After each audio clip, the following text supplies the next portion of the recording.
We'll find. Hopefully we'll get some. Move in a bit. Yeah, hopefully we'll get some. Oh, that's good though. You can see the. Hopefully we'll get some Trekkies. I want to sit. It's like a captain's chair. That's why I want. Yeah, totally. That's why. But anyway, there we go. That's better. Hi there, guys. Right, we're still waiting on folk to join. We'll give it a few minutes. Oh God! So Simon Pegger, who's just joined, has me as his profile picture with a duckbill on, and I'm like, I don't know if I like that or not. So they're getting the hardcore fans. Yeah, that's been a strange one. Neil Armstrong. I mean, you're in the right realm of space and It's a good start. astronauts. So, yeah, I wanted to try and get my hair silver, but it just would not. Like, it's kind of there, but not nearly as much as I wanted. But the amount of tries it took to even get this. Give it a decade. Yeah, I know. Anyway, so don't worry about that. But I want the twink hairstyle. Like I want to live my twink dream. I want to be a visibly spiraling crisis twink, and it's not happening. Yes, now you've made me with a duckbill on Christmassy. I do appreciate the festivity of it. Most full time of the year. So just so you guys know, William's unfortunately not well, so he's not going to be able to make it. But we do have Michael, who's been we've been dying to do Star Trek with him. So we finally get to do it. So Michael, if you don't know, is our Shaggy in the Scottish Scooby Gang. So you would have seen him for that live stream, the quiz live stream. You would have seen him for the board game live stream, and obviously in the viral video that went kind of. They're legendary. Yes. Yeah. Views have very much plateaued on that since, which is fine. Like it was a very strange experience, and now it's back to kind of how I liked it, how I enjoyed doing it for fun again. So that's been. But yeah, it's been. So just so you guys know, we've hit the 50 live stream mark. So that poster is available in digital form and in print form. You can pay and I'll get it printed for you if you do want it. Yes, this is gay Star Trek. This is going to become. Here's another kind of Star Trek. Exactly. Is there? Star Trek is better than Star Wars. Let's hear your thoughts on that, because I've always considered myself more into I know more about Star Wars. But I wouldn't say one is better than the other. I just think they're vastly different franchises. It depends what someone's cup of tea is. I think that's probably fair. Yeah. I think it's a different kind of. I feel like Star Trek is more consistently high quality. I would argue that. Yeah. I would say there's less outright terrible Star Trek installments than there are outright bad Star Wars. I think so. I mean, I guess it's everything's very jumbled up now. So Star Wars used to be something that existed purely in films. Yes. And Star Trek was something that existed predominantly in TV and occasionally in films. Absolutely. And now, obviously, Star Wars has really jumbled that up a lot. I mean, what I would say is that there's fewer really, really terrible Star Trek films. Yes, I agree. But there are lots and lots of rogue, terrible Star Trek episodes. Oh God! I mean, I think that's the nature of television. So yeah, but I think it's also the Star Trek is essentially somewhat of a utopia in the sense that it's the humanity has not only come together as one race, but brought in a lot of other races, and they've all managed to create this thing. And yes, there's war with the Klingons and everything, but really, they're not fighting amongst themselves anymore. Yeah. But it's also in the universe, there's the World War III and things had to happen before to get to that point. So it's this is hundreds of years in the making to get to that point. Hi Grace. Grace is one of our regulars who's on our Discord. So it's I think it's there's a utopia, there's no money, things like that. It's got a much more optimistic feel. Star Wars is literally, what is it? It's wars, and it's that's that was what made, I suppose, you could say the Jedi and Starfleet are kind of the same thing, where they were meant to be peacekeepers and they became warriors. It's kind of, I guess it's almost, they're living in different genres. So Star Trek is almost entirely science fiction. Yes. Where basically Star Wars is fantasy. Space, so. I mean, it literally is. I mean, if you think about how George Lucas was thinking, he was thinking about Obi-Wan as a wizard, and he was like, that was definitely the lens he was seeing it through, much more than science fiction. Han Solo, probably some kind of rogue. Yeah, absolutely. I mean, and yes, it was either like a samurai. It was halfway between a samurai film and a sort of serial fantasy film. Yeah. Whereas Star Trek, is far more like, this is what an optimistic view of our future in our solar system or our galaxy. For me, the benefit is because Star Trek's in that world that is a continuation of where we are now. Yes, it's almost a better place to be exploring and like discussing issues. Yeah. Oh yeah. And I think even like the original series, you watch back, there's stuff there that really aged very, very badly. Oh yeah. But there's also stuff there that makes you realise that at the time it was revolutionary. I mean, interracial kiss between Kirk and Uhura, like that was a big deal. Yeah. And even things like having a female character who basically is in a very Lucy from Amazon. Hey. But yeah, even having sort of female characters, like non-white characters who are in senior positions of power. Yeah. Having that in the 60s was radical in some way. I know, it's just, so I think, in a sense, I somewhat agree with that sentiment of Star Trek is better. But if you're asking me which one I know more about and which one I can, like, I would definitely be Star Wars, just because, like, I think I grew up with it more, and I think just, like, I managed to absorb more of Star Wars, but again, because it was more consumable, because it was movies, whereas there's a lot of television Star Trek to get through, which we are going to get through tonight. We're going to go and get through tonight. So we're going to become and one by one, 10 questions per episode. Call the wife and kids, tell them it's going to be a long one. No, so obviously it will be. It's Baller, and we got quite a lot of the regulars. Nice, thank you guys. So yeah, Baller and Grace have won quite a few quizzes between them. So that's been good fun. Grace, you've got lots of artwork from me. Let's see who's going to come out on. Anyone a Trekkie in the comments? Anyone sort of know what they're talking about?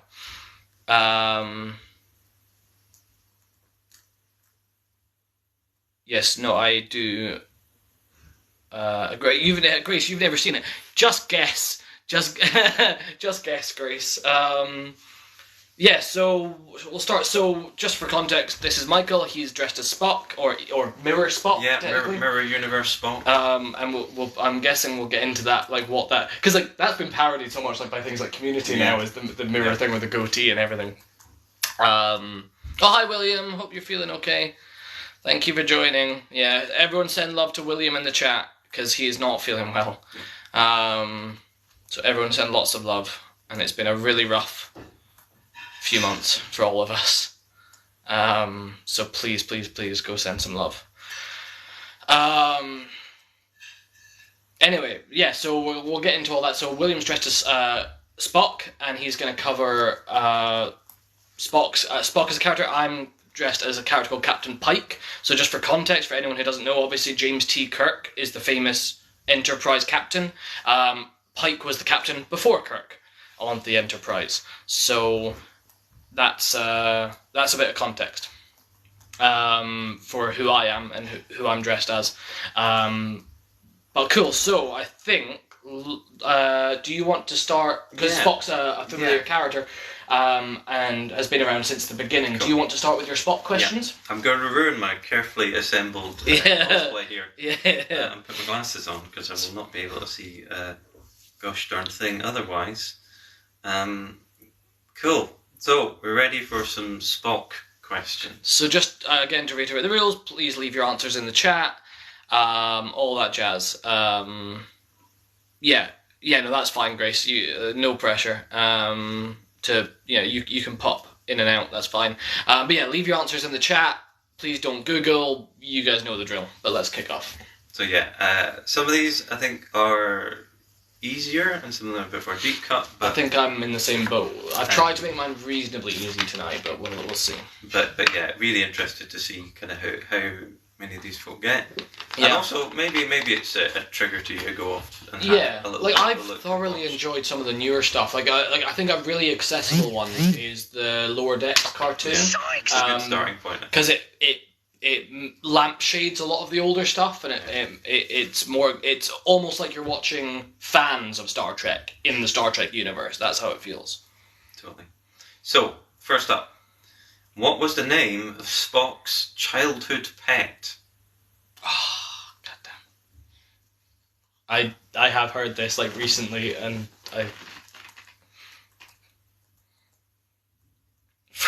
is the answer Freddie Mercury? Rex. Would love to see that timeline.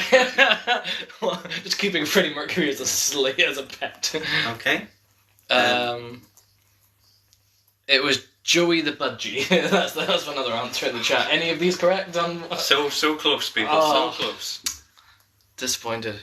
Okay. That PG Tips puppet, is it Monkey? Oh, yeah, it was. It was in fact Spock and Monkey. The classic double bill. Yeah. Spork. Yeah, this could go on forever. Shall I go on to the next? Yes. Otherwise we'll be here all night. How many actors have played Spock? Oh god. This one's trickier than you think. Yeah, I'm trying to think. Obviously there's... Are we including actors who've played him as a child? Yes, we are. Oh, okay.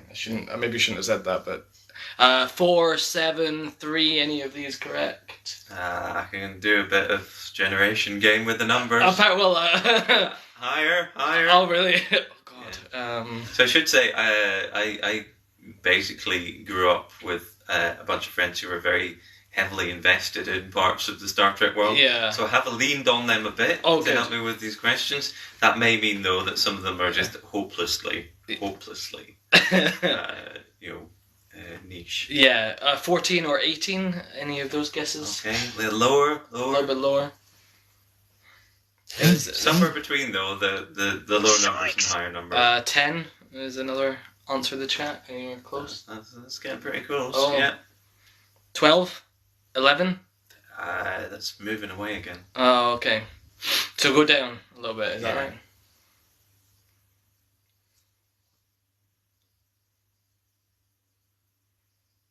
This happens all the time. Whenever it's a numbers game, it's just 9, 8, 9. No. 9 might just be right. Oh, yeah. Hey, well done. So, the head who that was. Yeah, so Baller, Maurice, you guys get it.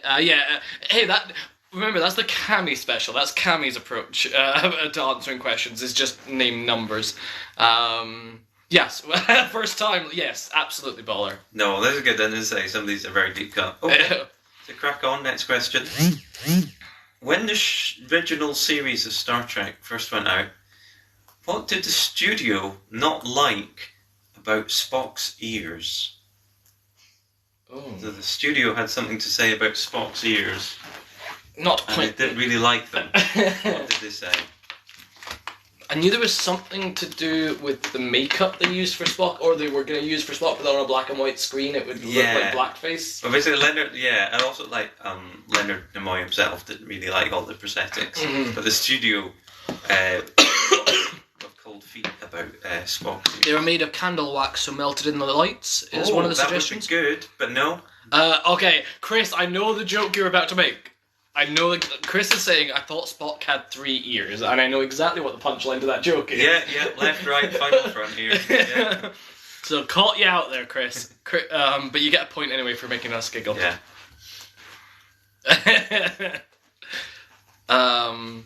Okay, so yeah, sorry, I should actually pay attention. Was the pet his... who's just said that? There was a pet Sala called Ichaya? Yes. Can we give an extra point for knowing the species as well? Yeah, absolutely. Yeah. So that is Stevie B coming in with some real knowledge there. Were his ears too elvish? Someone is asking. Oh, I mean that would be good. But no. Again, good answers, guys. Good answers. Stevie B, stick around because this is the quiz for you. If you know stuff like that, this is the quiz for you. Okay. We can leave you to ruminate on the ears. Okay. And come back to that. Okay. So, Spock lives his life by a Vulcan principle that is summed up by the initials IDO. IDIC. So IDIC, IDIC. What does that stand for? Ooh. The fact it's not an L there is quite like L for the obvious word is not. You know what I mean? Like the principle of. Oh yeah. If you know what I mean, of the Vulcan, you know. It's not the LLP principle. Yeah, or even or even just like logic. I was thinking. IDIC. Hmm.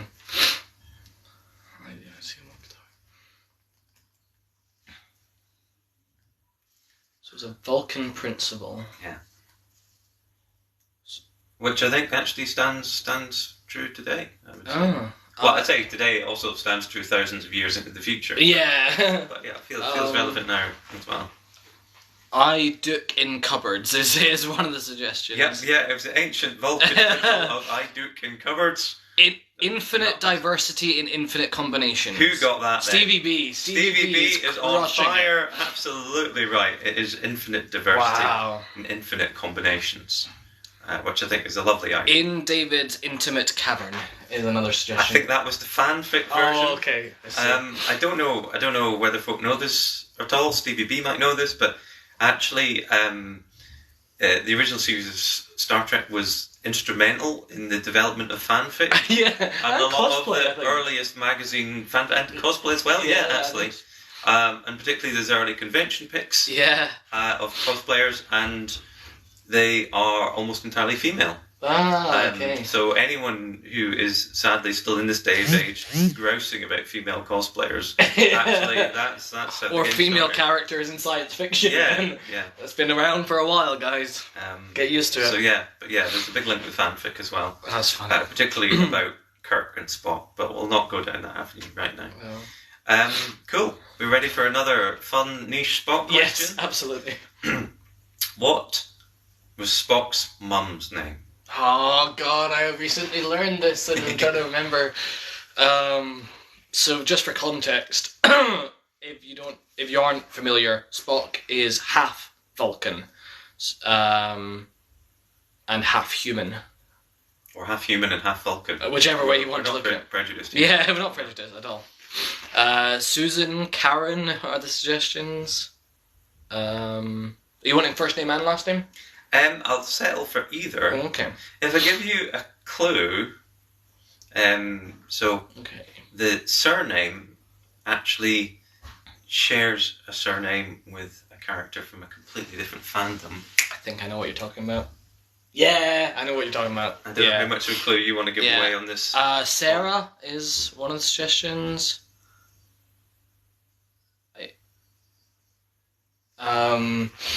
Think for the last name.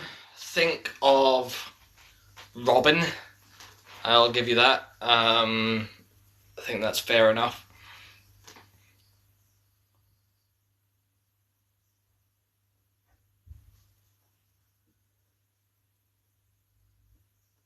Robin Hood. Not quite, but think of a different Robin.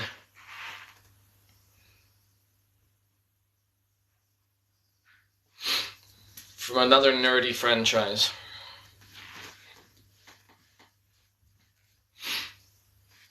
I'll just check the chat to see if there's Jane Bird. Again, I'm enjoying the guesses more than the answers, to be honest. Yeah.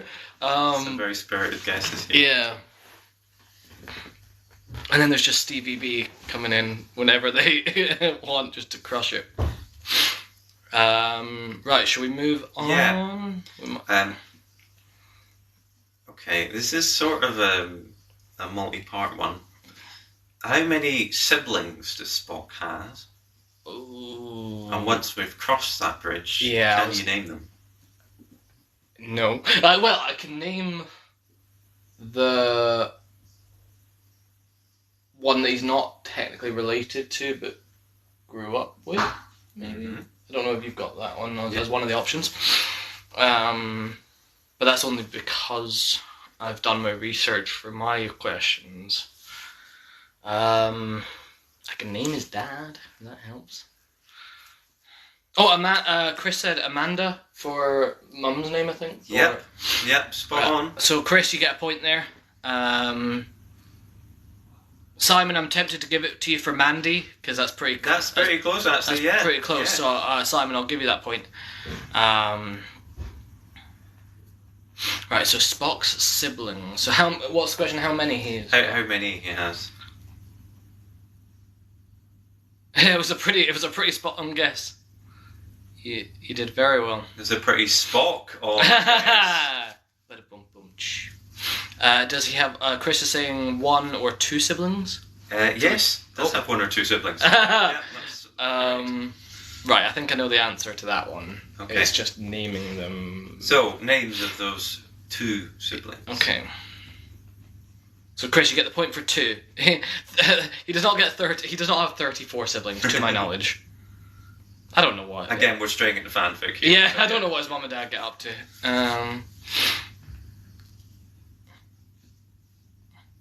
Live long and prosper, folks, not go forth and multiply.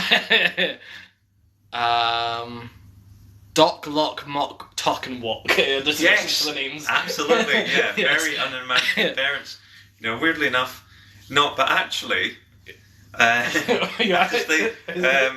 one that you didn't know about, does have a rhyming name. Oh, really? So not actually too far that's off. funny. Yeah. Keep going on that thought process, Simon, because you might actually land on it.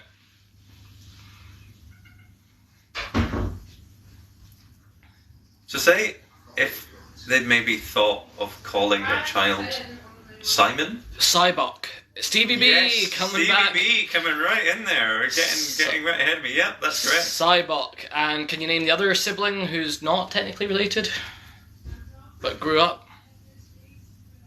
Which I did not know about until obviously doing my research for Discovery. Yeah. Has that always been a thing? Or is it a new I think addition it's to been the into that, possibly. Okay.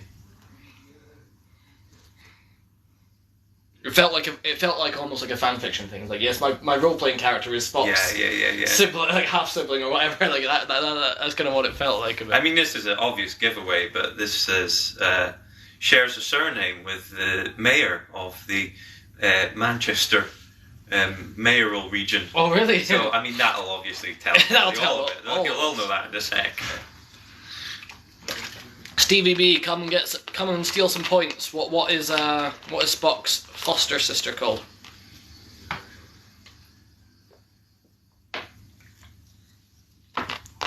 Yes, the adopted sister. Yes, correct. What is her name?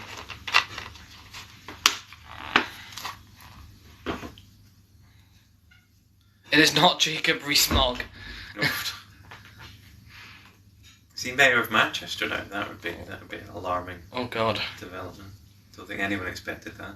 Oh, no one expected David Cameron to come back. But That's true.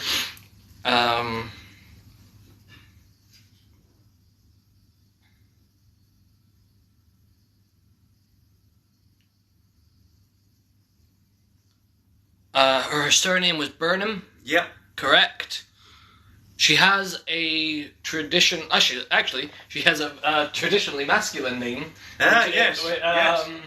One that might be relevant to someone in this room. Yeah, I wonder. Paul Burnham? No. What could it be? The real quiz question. You have to remember what my name is. Yeah, exactly. That how up to scratch are you on Scottish Scooby Gang lore? Like, can you name all the members?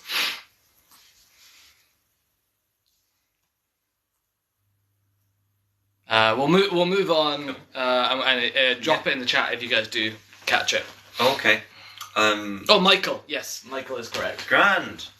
Correct. So that's Michael, if you're wondering. Yeah. But yes, Michael Burnham. So I'll tell you what, I'll give you a point for Michael and a point for Burnham because we're feeling generous today. Yeah, that makes sense. Okay, next question is a life-threatening hormone imbalance-based question. Oh no. What life-threatening hormone imbalance does Spock face since he is a Vulcan? What's the name for it? I'm wondering if this one that Stevie B might steal. Is this to do with the shagging? Might be. One of the suggestions is Down syndrome. No. That's not a hormone imbalance. There's a lot to unpick with that answer. Yeah. No.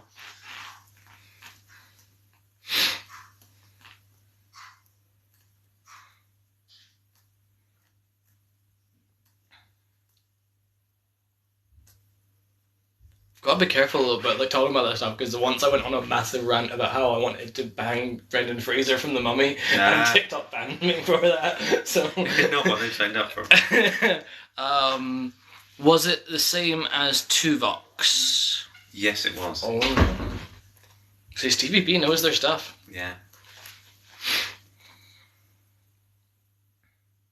So Tuvok is the Vulcan officer in Voyager. It comes around a few times. Basically, whenever there is a Vulcan character, generally this will come. Because they ran out of things to do with them. Yeah, exactly.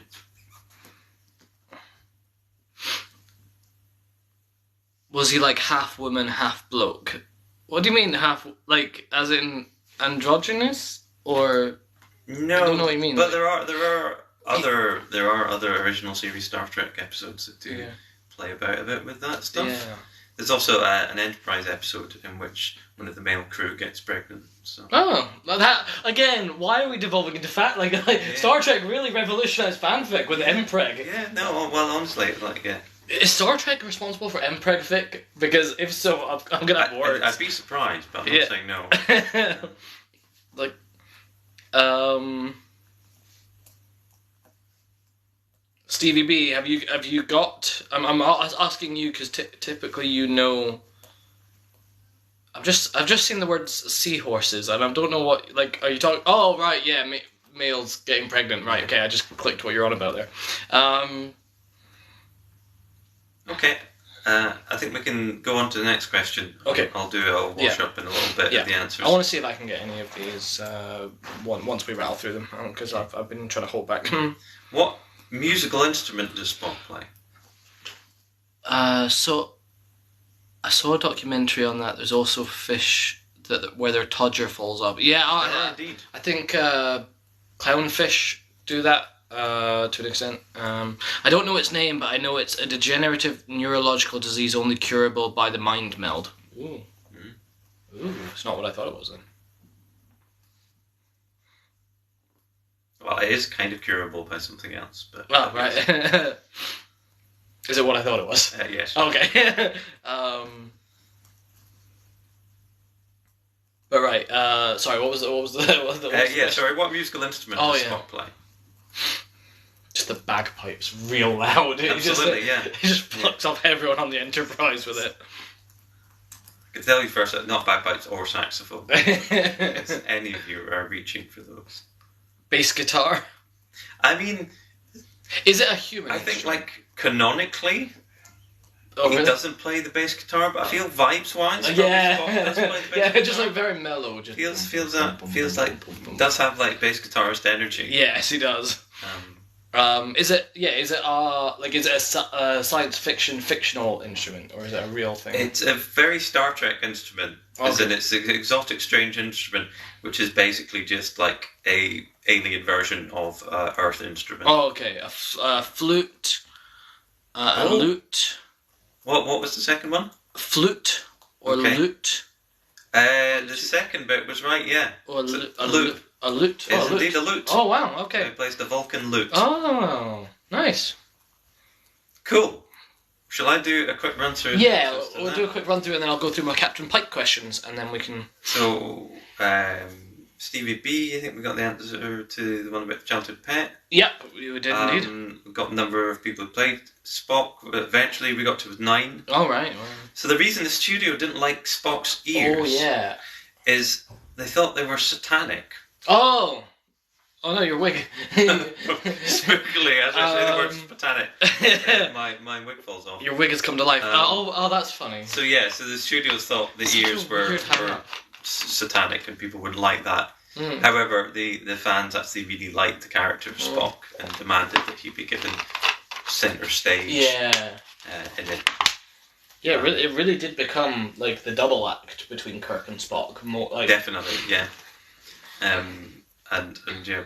If anything, Spock is used more in the franchise now than Kirk is. Like that's how it feels. So. Yeah, he's just that iconic. Dynamics really key to the whole thing, isn't it? We got the question about infinite diversity and infinite combinations.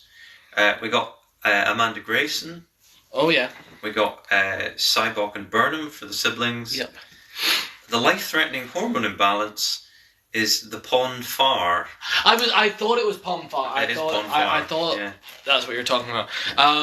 Especially the song he did for Bilbo Baggins. Yes, not enough people know about Leonard Nimoy's Bilbo Baggins song. Not enough people know about it. Yeah. Yes, your wig came off. Simon Pegg saying. I know. I think it's maybe not meant to. It's fine. We'll take a photo of it at the end for the thumbnail. It could be a tribble for the rest of the thing. It's basically a tribble.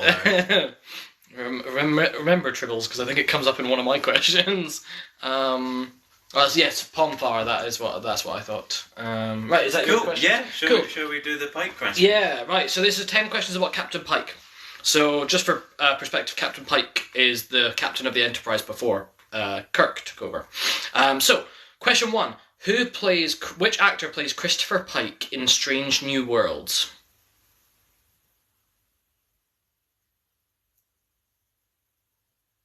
Thanks, Simon. I think Simon's going, bye-bye, thank you for joining. So which actor plays Christopher Pike in Strange New Worlds?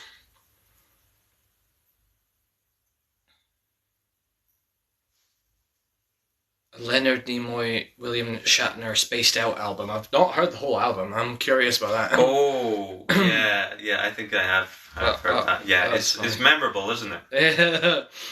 Oh, please tell me Shatner's like just being Shatner, like the entire. Please tell me he's being his most exaggerated Shatner. There's a lot of long pauses. Yeah, that's exactly what I want.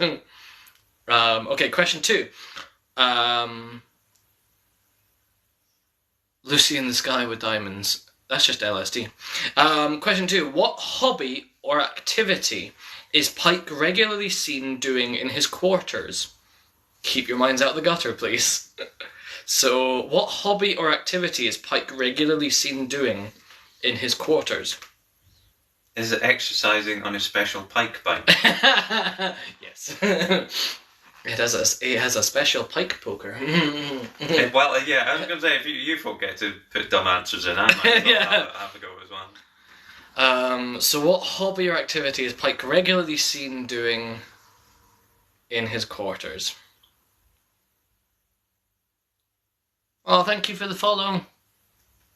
Ball taker, thank you. Two Straight Men. He is not seen doing Two Straight. Although he might be like. If you refer to the fanfic, I think you will find there's probably plenty of fan fiction depicting that. Question 3. Why is Pike in self-imposed exile at the start of Strange New Worlds? The answer is not Taylor. He's not painting like Bob Ross. That would be fun. No, I want to see that spin-off. So do I. Yeah, that'd be good. But I want to see the afro, but in then his Starfleet uniform. No, definitely. I'm up for that. I would like that a lot. So why is Pike in self-imposed exile at the start of Strange New Worlds?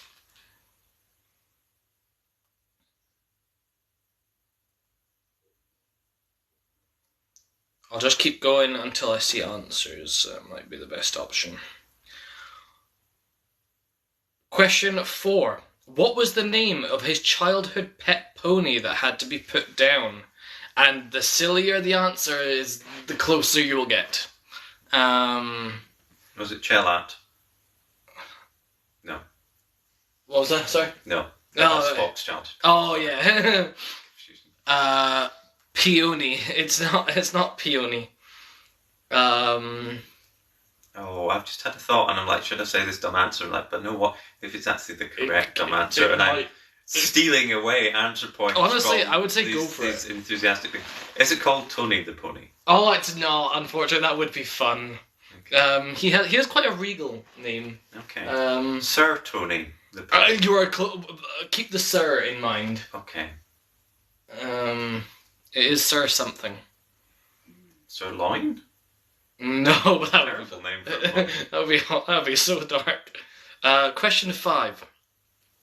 Which kind of aliens, offer Pike a respite from his condition So if you don't know much about Pike and what happens to him, you might not understand that. But which beings offer Pike a respite from his condition in the form of an illusionary life? Good old Sir Nasalot. You got it. Sir Nasalot. Yes. Zan. Oh, sorry, no. Zamor. Oh, God, I can't. Zamor Granger 1 and Stevie B. You both got that. Sir Nasalot. Absolutely crushed it. So, which beings offer Pike a respite from his wheelchair-bound condition in the form of an illusionary life? So this is essentially his ultimate fate, is living out in a fictional world, which is quite a sad way, but it's... I mean, you could argue that's what we're all doing, really. Yeah, that's true. But I do remember that episode. I remember vividly that episode of the original show where they talked about where Spock was on the court-martial. Yeah. And you saw what happened to Pike, and I remember that so vividly. Thank you for sharing the live. So question 6. When an alien entity brings the Doctor's fairy tale book to life on board the Enterprise, what role in the story does Pike play? And I'll accept a sort of general answer if you can't get the character's name. I'm trying to remember this now. It's from Strange New Worlds. There's like a whole episode where... I remember the episode. I'm just trying to remember what... Yeah, what role. I'm trying to remember if it was sort of counterintuitive or... Somewhat. Okay. At least in comparison to Pike's actual personality, I would say. Yeah, okay. Somewhat counterintuitive, folks. Bonus clue for you now. So basically, for context, an alien sort of... basically an alien space cloud brings the Doctor's book that he reads to his sick daughter to life, where all of the crew are sort of brainwashed to play the roles and believe that they're part of this story, and only the chief engineer and the Doctor are unaffected.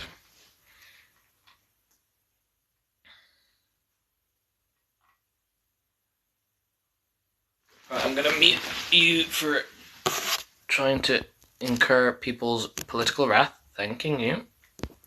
Hi, Operator Beans. Star Trek quiz, if you're interested. So, right. Question 7. In the opening of Strange New Worlds, which famous science fiction movie do we see Pike watching?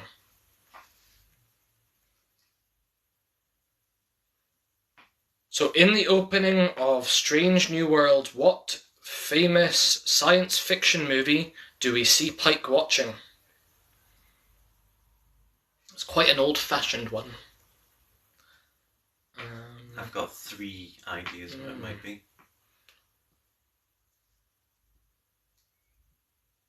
I'll let you have a punt at it soon. Okay. I want to see... Where's Stevie B gone? Where's Stevie B when you need him? Question 8. Who was Pike's captain while he was first officer of the Enterprise? So who was Pike's captain while he himself was first officer?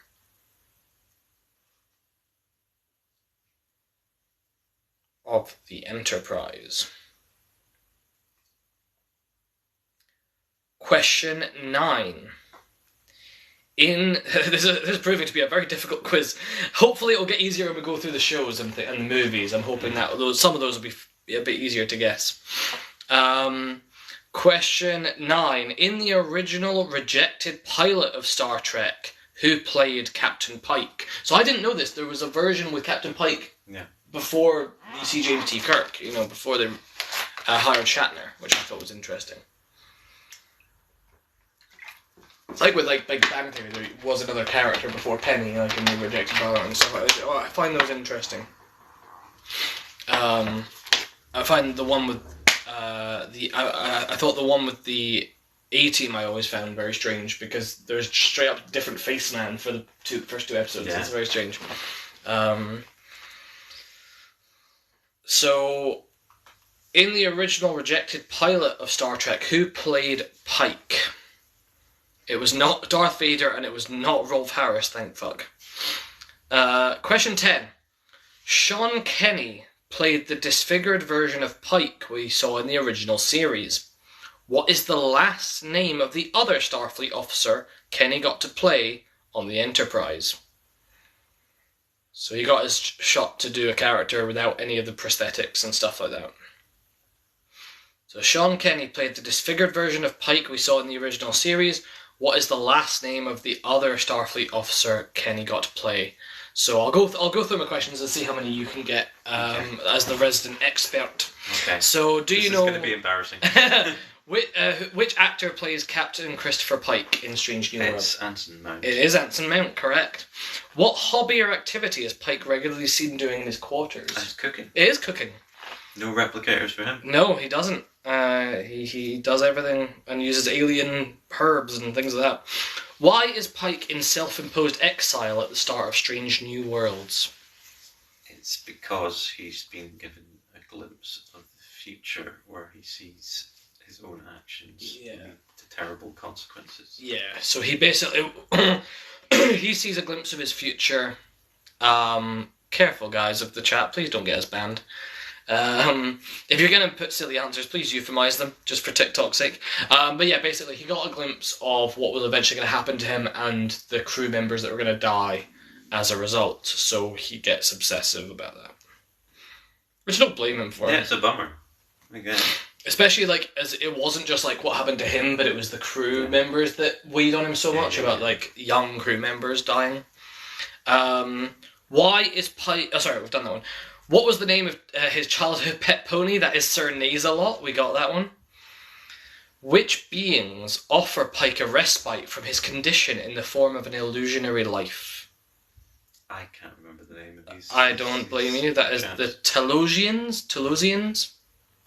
Basically psychic, big head aliens. They kind of look like Uatu the Watcher in Marvel. When an alien entity brings the Doctor's fairy tale book to life aboard the Enterprise, what role does Pike end up playing in the story? I thought this was maybe a kind of slightly lowly one, but he is so he's essentially like a knight, but he's a very cowardly one. Okay, that was it. Yeah. Okay. So he basically betrays the party. No, I remember that now. So he's like officially a prestigious figure. Yes. Exactly a coward. But he's definitely not in command. Like, he's not the king or anything, which you think he might be. Because the Doctor is the king. In the opening of Strange New World, what famous science fiction movie do we see Pike watching? Cool. I had 3 guesses for this. Is it Spaceballs? It's not Spaceballs. Is it Galaxy Quest? No, that would be funny. And is it Mars Attacks? No, it's The Day the Earth Stood Still. The old black and white version, not the Keanu Reeves version. Like, if it'd been Spaceballs, that would be very funny. Star Trek, right? I think Galaxy Quest would have been funny. Who was his captain while he was first officer aboard the Enterprise? I can't remember this. It was Captain Robert April, who's then the Admiral in the time we see him. In the original rejected pilot of Star Trek, who played Captain Pike? Was it someone quite famous? I think maybe at the time. I don't think it's a household name now. Okay. It's Jeffrey Hunter. Okay. Yeah, I think at the time he was quite a prestigious actor because he was able to sort of say that he didn't really do television. A lot of actors didn't do television at the time. They only did, theatrical movies. And then I think he later kind of moved away from acting to focus on hunting Jeffries. Yes, exactly. Are the tubes named after him? The Jeffrey tube? I don't know. That's a really good question. Stevie B still in the chat might know. Yeah, Stevie B. Do you know what? Yeah. Is that a reference to Jeffrey Hunter? Sean Kenny played the disfigured version of Pike that we saw in the original series. What is the last name of the other Starfleet officer Kenny got to play in the original series? That is DePaul. It's the me. The me. But I think there was for a couple of episodes or something. He was like a helmsman or something like that.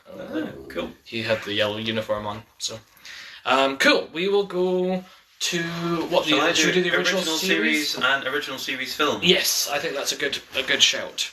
Okay. So hopefully these will be a little easier. So original series is I think still on Netflix. Like very different pacing, obviously, to like shows that you might be used to. Yeah. But sort of interesting to see, and like there's a sort of fun, unintentional campiness. Oh yeah. Thing. So, okay, which con artist do the original series cast run into? And there's been some harkbacks to this as well. Oh god, no, I do. So, any answers there? Not yet. Sorry, I'm just gonna meet some people who think they're funny, but they're not.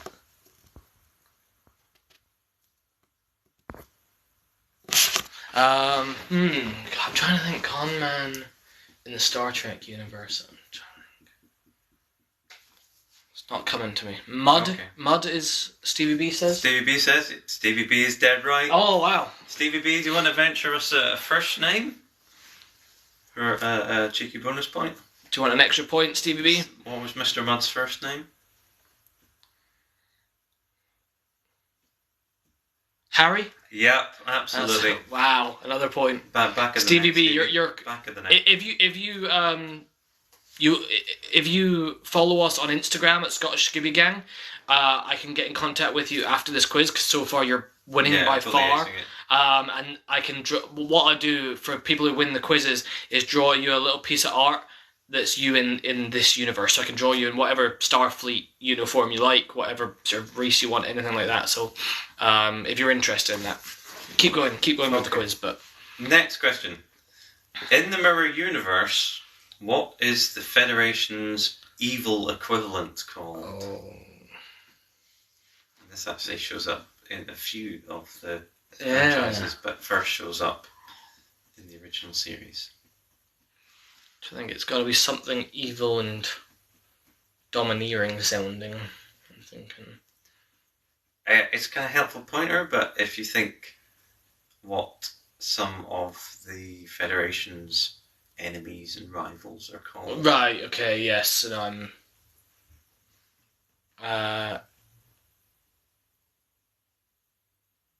Oh, nice. With my beard and long hair, I'd say Klingon would suit me. I will happily draw you as a Klingon. I will absolutely do that. Klingonville is one of the guesses. Klingonville. Yeah, is the guess for your question. Almost the opposite of that. Actually. Yeah. That's Yeah. I have an idea of one of the words that would be in it, like.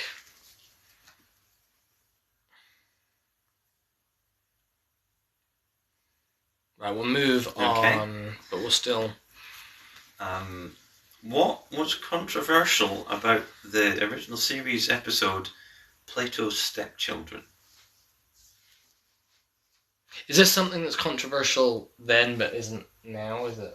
Hopefully less controversial now, yeah. You would hope. But... Okay, I think I maybe have the answer, but... If it's what I'm thinking. Kurt kissed a black woman. Is it that? Yep, is it the interracial kiss? Hey, well done. Well done, user. I'm just going to say user because I can't be arsed reading out all those numbers on your username. Congratulations, user. Mm-hmm. Yeah. Cool. And then I will go on to the films that featured the original series cast. Nice. In Wrath of Khan, what are Spock's final words? This is quite famous, isn't it? Like this. It is quite famous. Have you ever played Star Trek Bridge Crew in VR? I have not. That sounds really fun. That sounds cool. I've not played much VR, to be honest. It makes me feel a bit queasy. That does sound fun. I played Star Trek Online before. That was fun.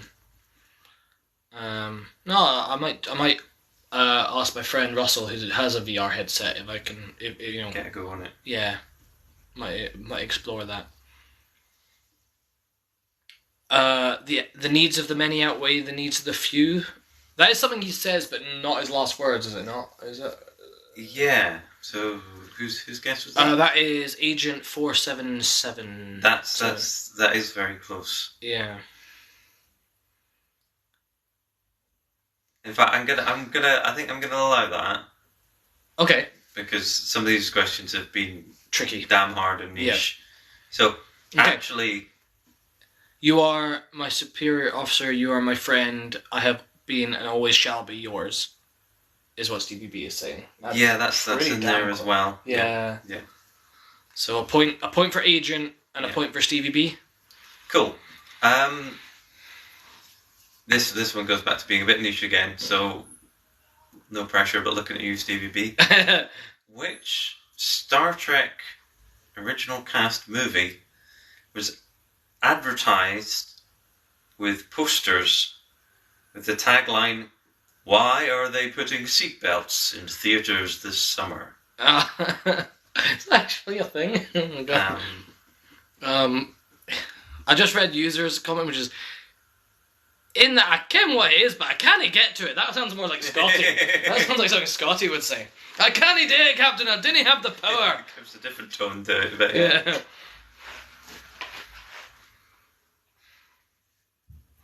So which Star Trek movie has that tagline? Tagline, yeah. If I tell you the tagline was very, what's the word? Over the top. Yeah. And bore no relation to the actual tone and pace of the film that it's talking about. That might get that poster of The Undiscovered Country? Yes. Oh, really? Yes. Yeah. Okay. So, in Star Trek 4, what language are the whalers speaking? Sharks! Ooh. And there's one right answer to this, but there's another kind of right answer. Oh, okay. Is this the one where they go back in time? Yeah. Welsh is I guess. Okay. Is it Welsh? No, it's not Welsh. I'm sorry.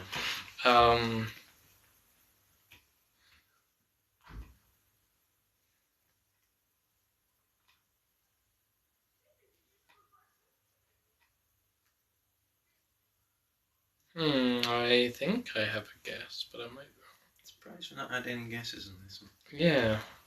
Is it an Earth language, I assume? It is an Earth language, yeah. So it's not that they're speaking sort of Romulan or Cardassian. If Star Trek 5 poster, is it cheating if I look through my photo album? I mean, it's not Googling, but it's borderline cheating. But we won't know. We won't look. My heart is warmed, though, that you have a photo of that in your photo album. That is... God bless. Yeah, we can maybe allow it. I have a guess, but I'll wait until it's my turn to play. And that's the end of mine. Okay, should we go through them and see if I can get any? Yeah. So, the one that I had for the sort of famous part of the line is Spock says, "The needs of the many outweigh," and it's Kirk that says, "The needs of the few." Oh, okay. And Spock says, "Or the one." Or the one. Oh, okay. Why are they putting seatbelts in theatres this summer? That was Star Trek 5. People suggested the reason actually they're putting seatbelts in was to stop people leaving the cinema before the film was so. Oh god, yeah, no, I remember that. And the whalers in Star Trek 4. Now Japanese? I think not Japanese. Okay. So I think it's something like the subtitles said Norwegian. Oh, really? But in fact, the language that they're speaking is not Norwegian. It is in fact Finnish. Oh, right. Which is an unrelated language. Oh, really? Completely unrelated language. That's really strange. So because a lot of languages are quite linguistically similar, but they don't. Yeah. So Norwegian, Swedish, Danish, Icelandic, very related. Yes. Finnish, completely unrelated. That's so strange. I didn't know that. That's funny. Cool. Do you want to do... Shall I do Next Generation and the movies that involve that cast? Yeah, go for it. Okay. Which actor played Geordie LaForge in The Next Generation? So which actor played Geordie LaForge in The Next Generation? LeVar Burton is correct, Agent. Well done. Question 2. Will Wheaton plays a character called what? So what is the name of the character played by Will Wheaton? Can we give the unofficial name of the character as well? Yeah, Wesley Crusher is correct. What were you going to say? Shut up, Wesley. Oh, yes, shut up, Wesley. Wesley Crusher is correct. Question 3. What is the serial number on this version of the Starship Enterprise? So this is really niche, and I'm such a nerd that I know the serial number of either. But what is the serial number on this version? NCC 1701D is correct. Absolutely incredible. So, just for reference, NCC 1701 is the Enterprise that Captain Kirk was captain of. And then the D, which implies... I mean, there is the existence of other enterprises in between them. A lot of deep lore about what happens to the different ones. A lot of them get trashed in the films. Right, because there is, and then there's obviously the Enterprise that Archer had. Which I don't know. I don't think I've touched on Enterprise actually. Was Enterprise on your list? Yeah, it probably was. But okay, that's fine. That's fine. But I think for those people that really love and cherish Star Trek, might not be heartbroken if we don't do anything on Enterprise. Oh really? So, oh really?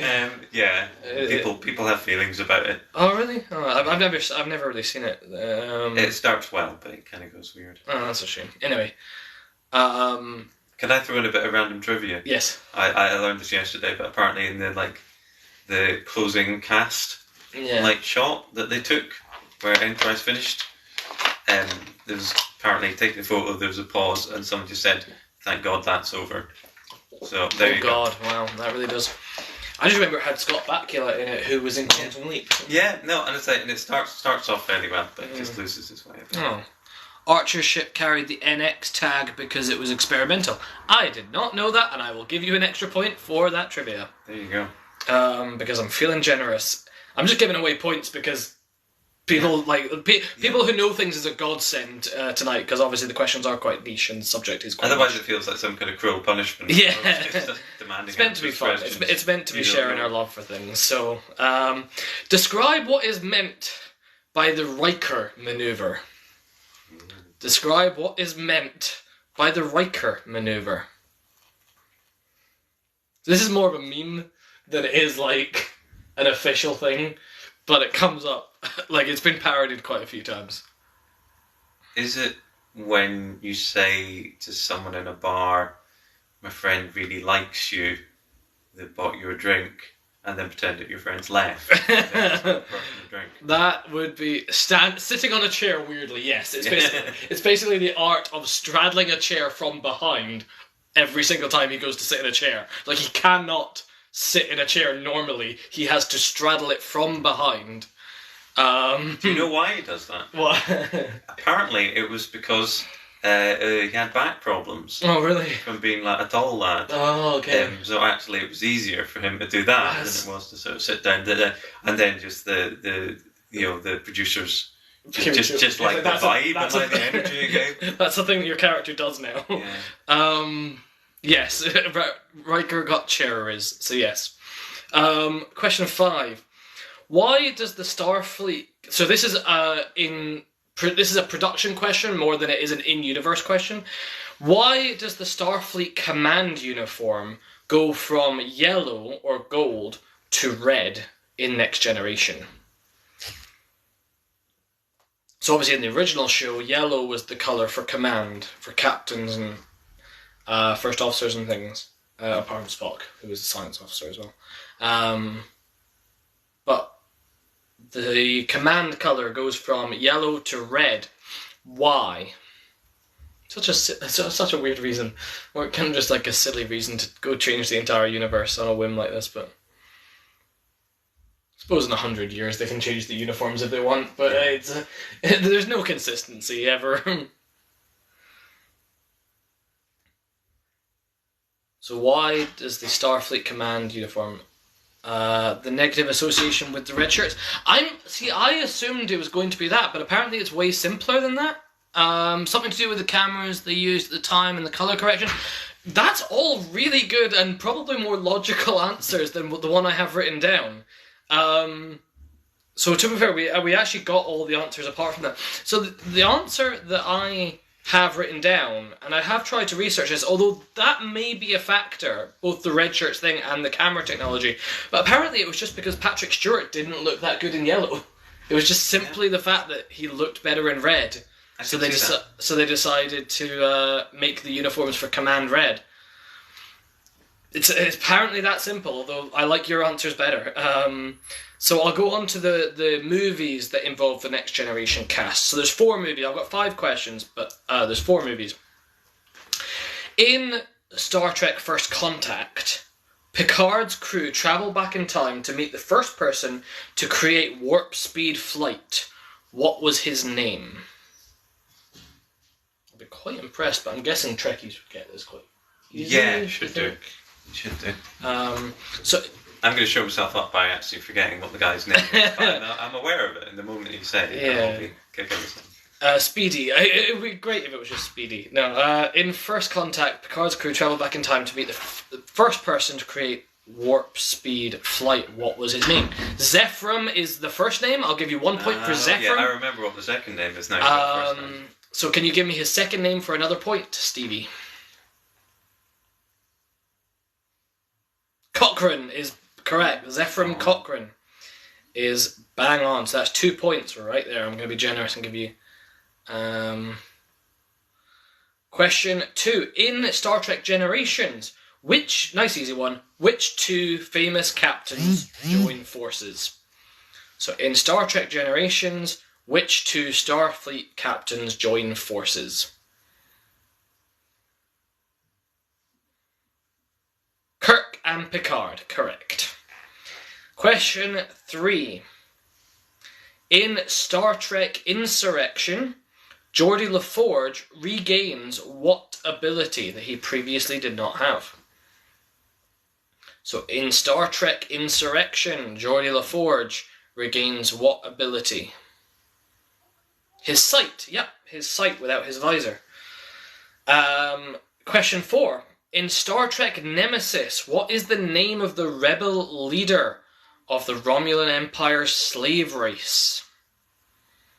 So in Star Trek Nemesis, what is the name of the rebel leader of the Romulan Empire's slave race? Shinzon is correct. Apologies if I pronounced that wrong. But yes, absolutely correct. Question 5. Which 2 characters get married in Star Trek Nemesis?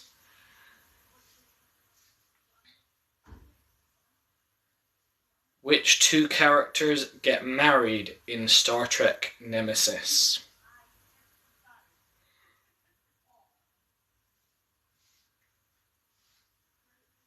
Riker and Diana, correct. Riker and Diana Troy is correct.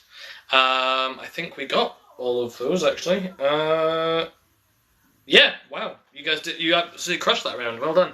Right, we can move on. What have you got? Yeah, so I've got some questions on the Abrahams era films. Yep, 5 perfect. questions on this. And then I might do okay on these because I did like these films. So. Cool.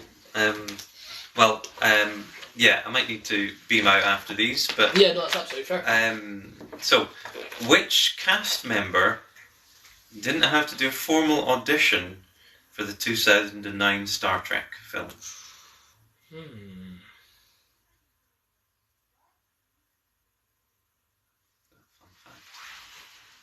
Trying to think who would have the star power to just sort of be offered the role at that time.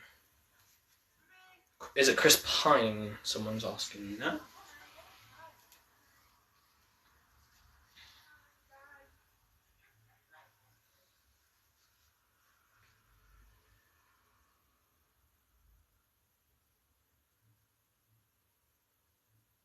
Zachary Quinto?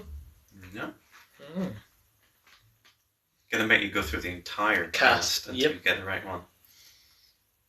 No one's going home until we get this. Oh, I maybe have an idea of who it could be. Is it Simon Pegg? It was indeed Simon Pegg. As Scotty. Apparently got phoned up by J.J. Abrams. Oh, really? He said, "Hey, want you to play Scotty." Oh, I bet he loved that because he's a big fan, isn't he? Yeah. He's. So, which actors played Spock in the Abrams films? Ah, yes. It's probably the lowest hanging fruit. Yeah, I mean, you've already said one of them. Yeah. Zachary Quinto is one of them. He's the young Spock. Yep, so 1 point for Quinto, or Zachary Quinto. So Agent and Zanmora, you guys get that. Which other actor? Nimoy! Yay! Correct. Who played the villain in Star Trek Into Darkness? He has a funny name.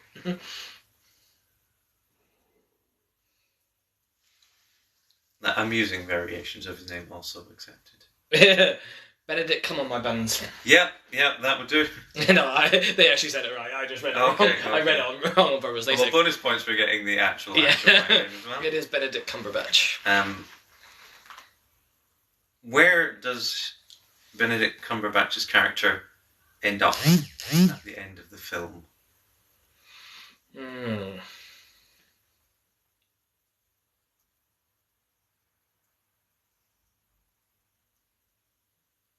Back in storage.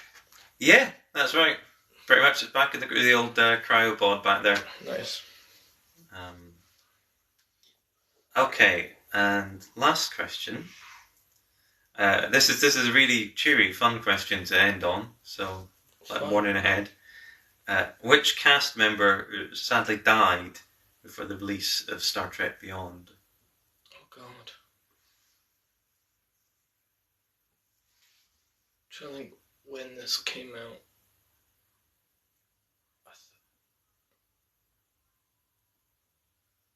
Was it Deep Roy? Anton. Oh, Anton. Yeah, it was. It was Anton Yelchin. And Anton Yelchin. I forgot about that. Yeah. Which is really sad. Yeah, because he also did play that amazingly. Yeah, really no, he did. That so well. He really brought that character to life. Well done, guys. Cool. So, what rounds have we still got to go? I still need to do Deep Space Nine, Voyager, Discovery, Short Trek, Strange New Worlds, and Lower Decks. And Picard and the Orville. Okay. I've got so quite you've a few done throughout. Strange New. I've done a little bit with. I've done. Oh, sorry. Cool. I have done a little bit with Pike. Yes. Yeah. Cool. I will stay for the Deep Space Nine one because I love Deep Space Nine. No problem. And before you go, I just strongly like all of the other ones. Oh really? Well, we'll get a photo of you for the thumbnail before you go. Cool. Just absolutely. But we'll do that. I'll get the triple for that. Okay. I'm not familiar. Okay, Deep Space Nine.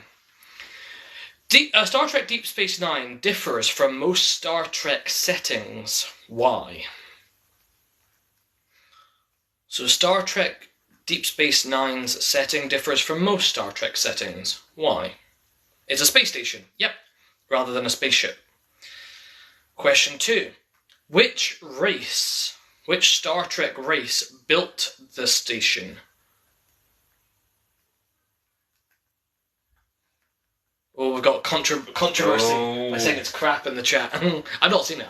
This is one I've not actually seen. I've seen. Who's dissing Deep Space Nine in the chat? Zanmora is. If you like Voyager more than Deep Space Nine, I respect your opinion, but you're also very wrong.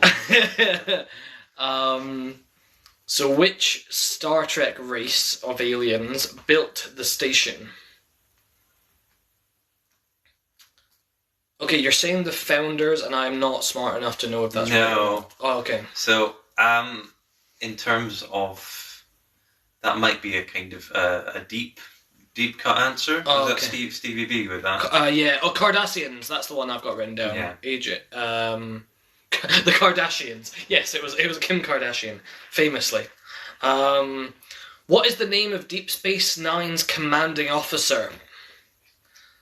So what is the name of Deep Space Nine's commanding officer?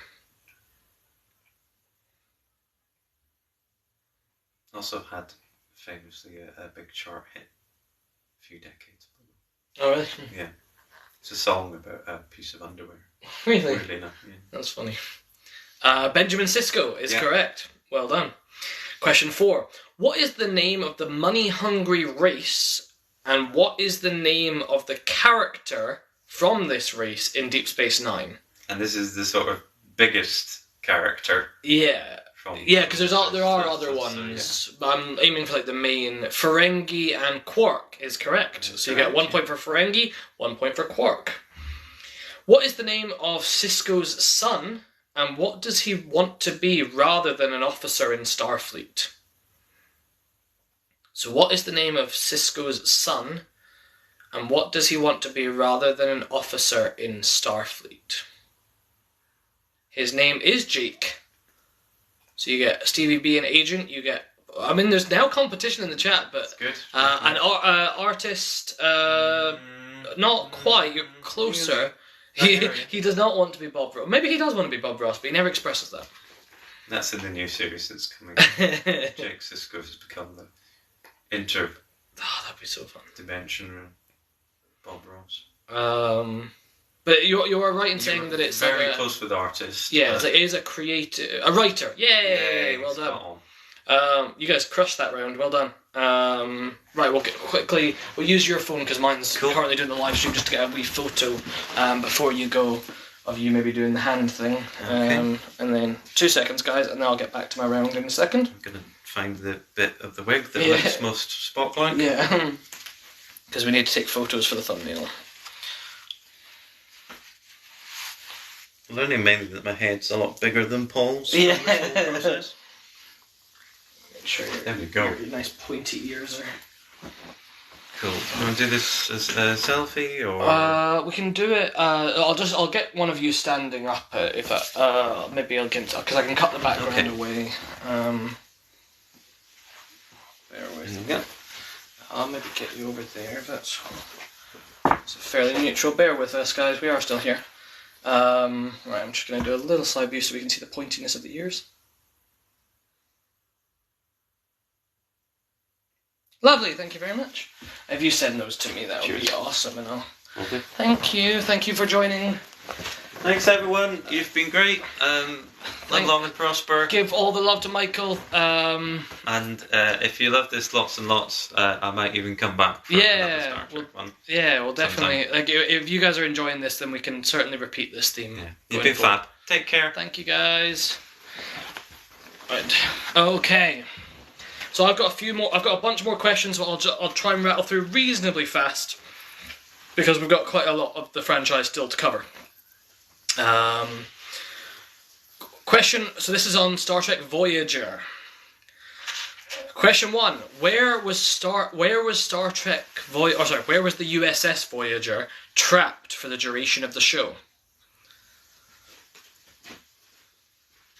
Hi Sophie, I hope you liked the picture that I sent. I did send it on Instagram. The Delta Quadrant is correct. Question 2: Who was the USS Voyager's captain during the show? So who was the USS Voyager's captain? Janeway is correct.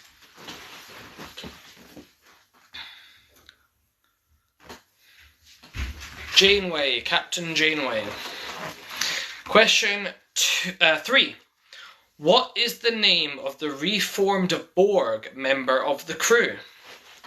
So what is the name of the reformed Borg member of the crew? 7 of 9 is correct. Question 4. What kind of entity was the Doctor aboard Voyager?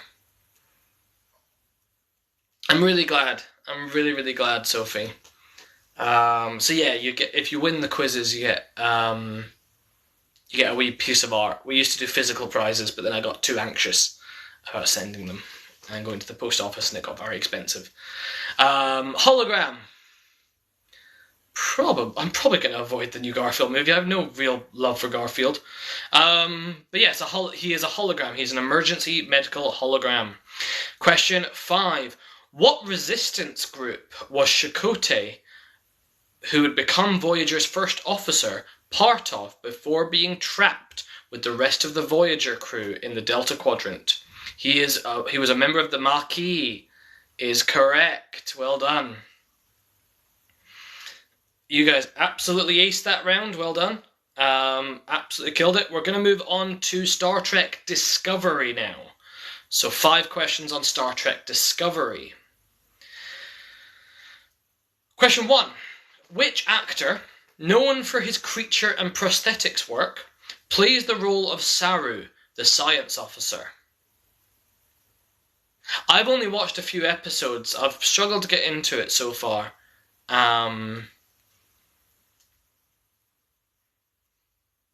Yeah, like I've really loved Strange New Worlds, and I loved Lower Decks, but I didn't love.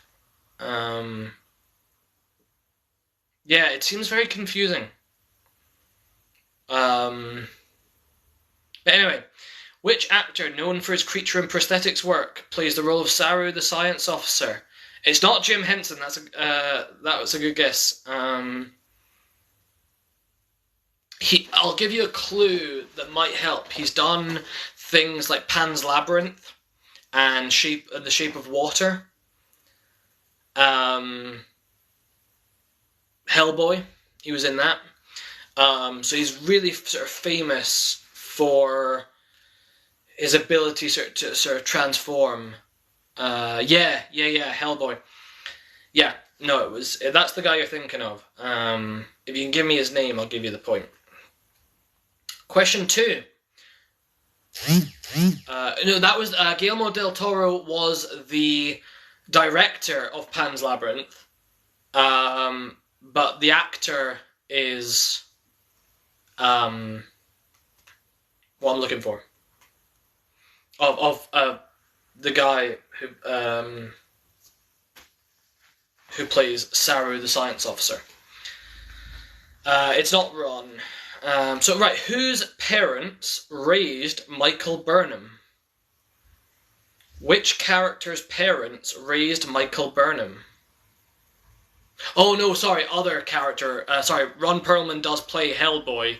I was talking about the one of the other actors. Sorry.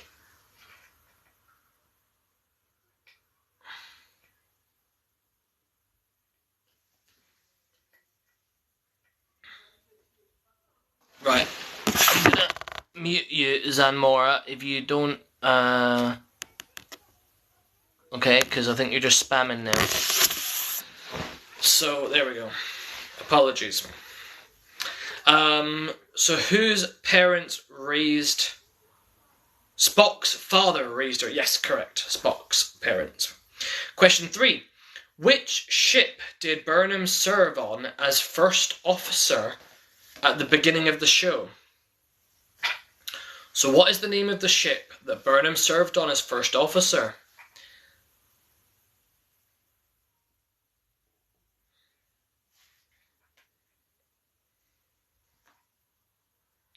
So this is before the Shenzhou or Shenzhou is correct. Question 4. Burnham's actions at the beginning of the show start a war between the Federation and which race? So Burnham's actions start a war between the Federation and which race? The Klingons. What human alias does Vok the Klingon operate under?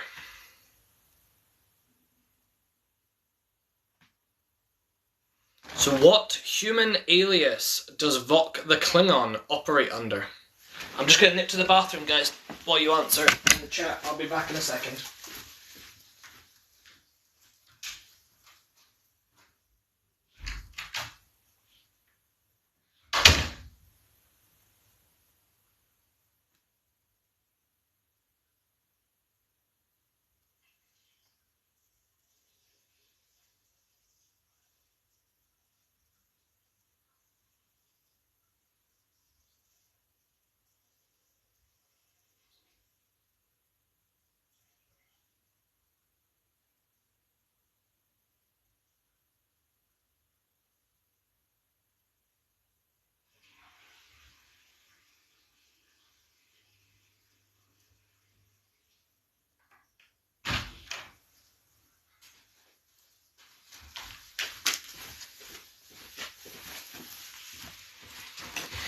Sorry, guys. Yeah, it was. The answer. So I'll go through that one. So, which actor, known for his creature work and prosthetics work, plays the role of Saru, the science officer? That is Doug Jones. Whose parents raised Michael Burnham? That was Spock's parents. Which ship did Burnham serve on as first officer? That is the USS Shenzhou. Burnham's actions start a war between the Federation and the Klingons. And what human alias does Vok the Klingon operate under? That is Ash Tyler. Ash Tyler. Okay, this is 5 on the short treks, so... Hey, nice. So this is just the short treks that came out around the same time as Discovery. So I'll just go through these quickly.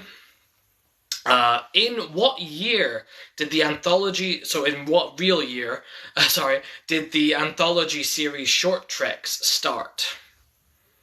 So in what year, our universe, did the anthology series Short Treks start? No, way later. Like, very recent.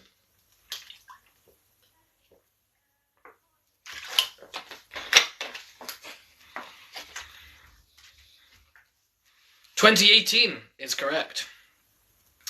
In the second episode, the computer system becomes sentient. What is its name?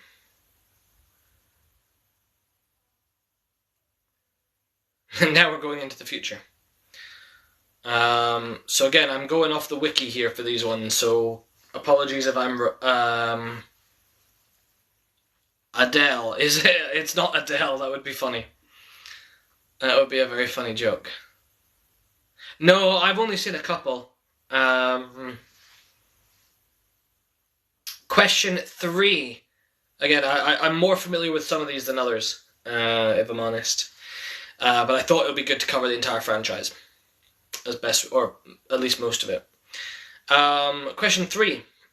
Saru and his species are hunted by what species? So, Saru and his species are bred and hunted by what species?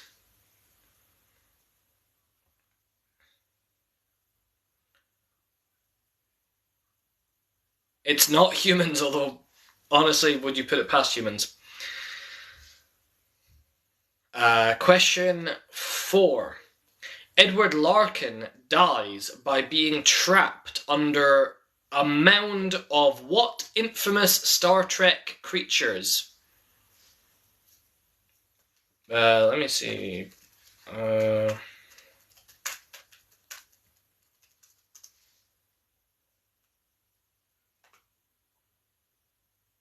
They're not particularly bear-like. Tribbles is correct. Tribbles. Question 5. In the first episode of Season 2 of Short Treks, which members of the Enterprise crew are trapped in a turbolift? So in the first episode of Season 2, which members of the Enterprise crew are trapped in a turbolift together?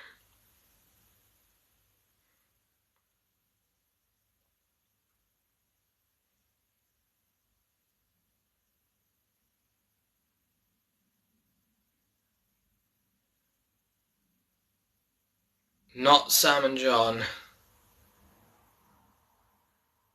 So I'll go through those answers. In what year did the anthology series Short Trek start? 2018. In the second episode, the computer system becomes sentient. What's its name? That's the Calypso. Saru and his species are hunted by the Baul. Spelled B-A-U-L, because everything in sci-fi needs an apostrophe. It's important. Apostrophe is important. Question 4. Edward Larkin dies by being trapped under what famous Star Trek creatures? And yes, Stevie B, you've just answered my question in time for question 5. In the first episode of Season 2 of Short Trek, which members of the Enterprise crew are trapped in a turbolift? That is Una Chin Riley, otherwise known as Number 1, and Spock. So I'll give you 1 point for Number 1 and 1 point for Spock. We're going to move on now to Strange New Worlds. So this is one I really enjoyed, so I'm excited for this round. Strange New Worlds. So, the security officer, Lan, is the descendant of which infamous Star Trek villain? I thoroughly do recommend Strange New Worlds. So Lan Noonien Singh, there's your hint if you're a Trekkie, is the descendant of which infamous Star Trek villain? Khan. Khan Noonien Singh is correct, or Khan. Question 2. Una Chin Riley, the first officer, is arrested for being what? So Una Chin Riley is arrested for being what?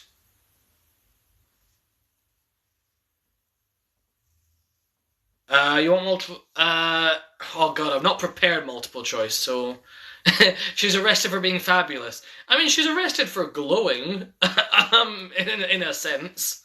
But this is kind of tied into why Khan is so infamous in the Star Trek world.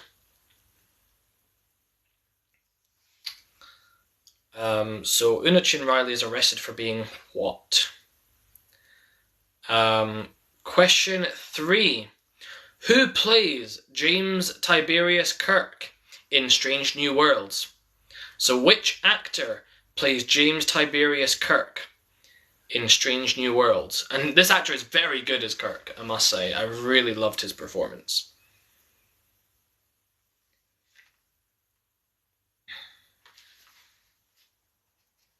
I believe this is a Vampire Diaries actor. If that helps anyone.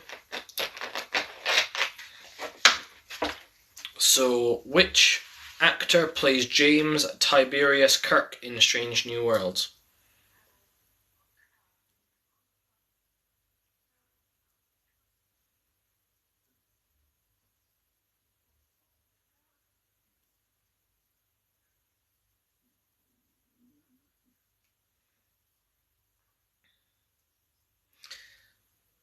Question 4. Who is the chief medical officer on the Enterprise during Strange New Worlds? It's not Danny DeVito. That would be funny as fuck. I would thoroughly enjoy that.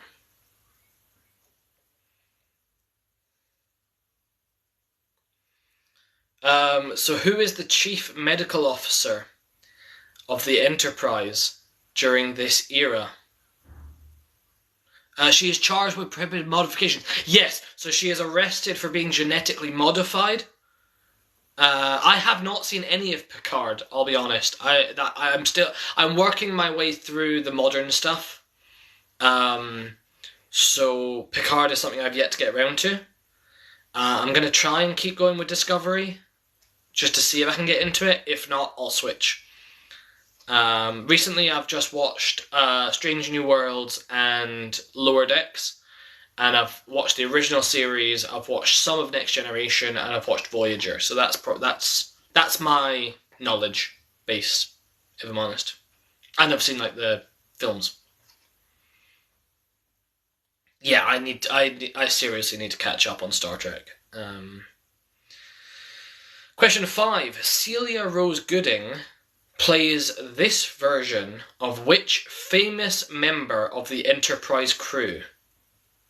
So Celia Rose Gooding plays this iteration of which famous member of the Enterprise crew?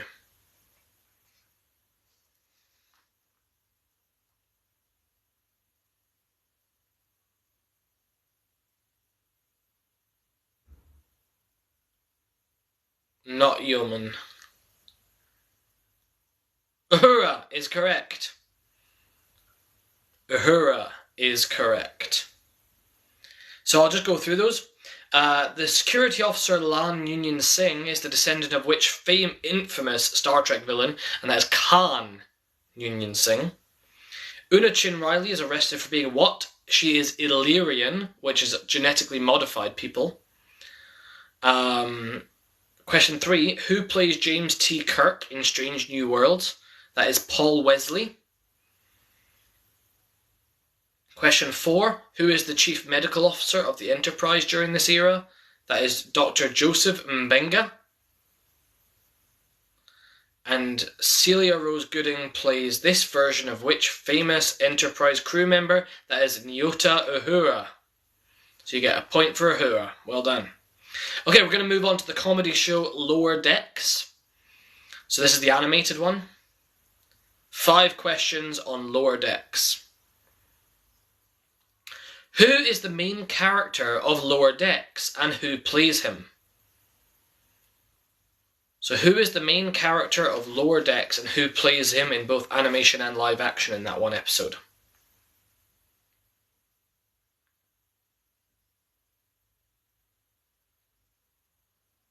Boimler is, I'll give you another point if you can tell me his first name.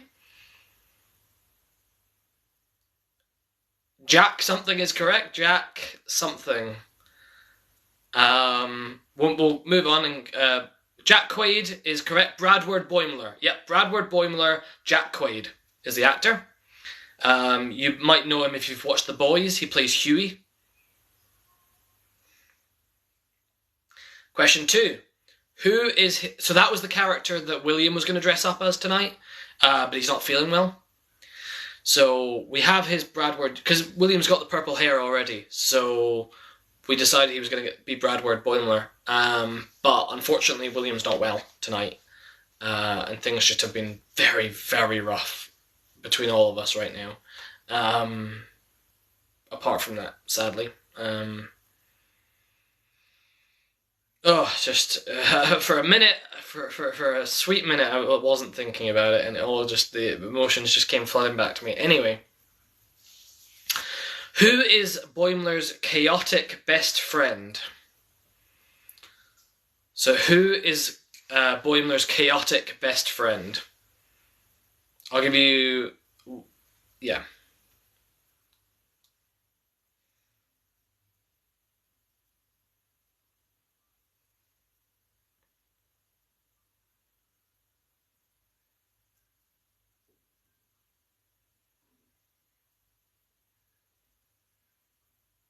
I was looking for Mariner. I mean, Davana is his friend, but I would argue that his best friend is Beckett Mariner.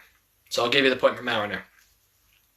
Mariner is hiding what kind of relationship knowledge from the crew? So at the beginning, Mariner is hiding what kind of relationship knowledge from the crew?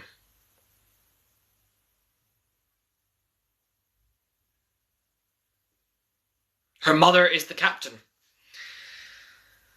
Correct. What is the name of the ship that Mariner and Boimler serve on, and what class of ship is it?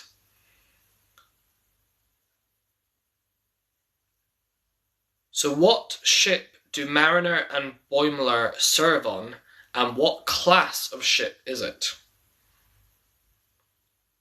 It's not the Excelsior class. It is the USS Cerrito, or Cerritos.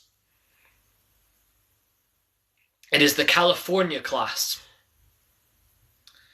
Question, so I'll give you 1 point for the USS Cerritos and 1 point for the California class. Question 5. Which other ship did Boimler briefly serve on until he was replaced by his identical transporter clone, and who was the captain of that ship?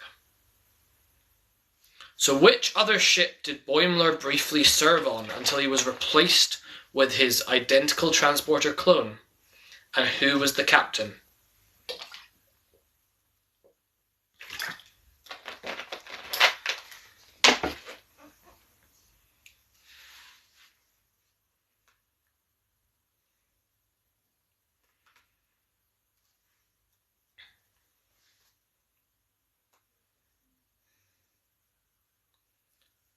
It's not Captain Birdseye.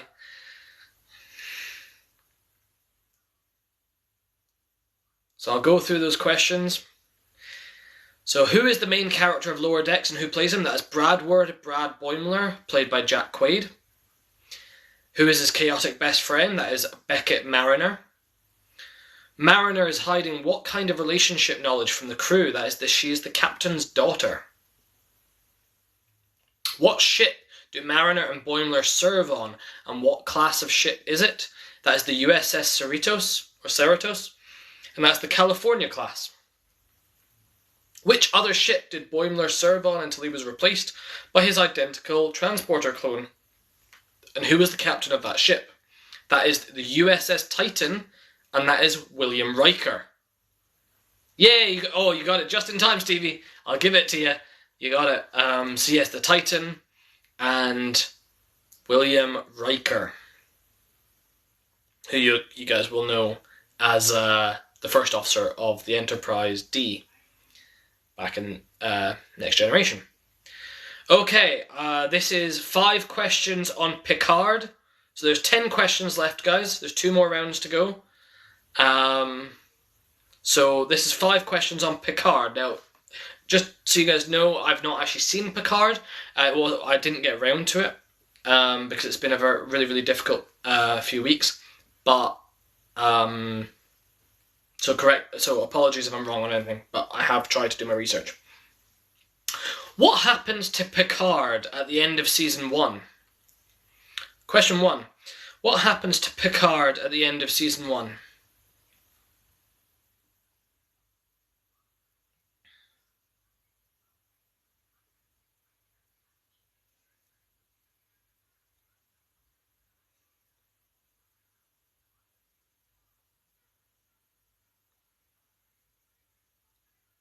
Wow, okay.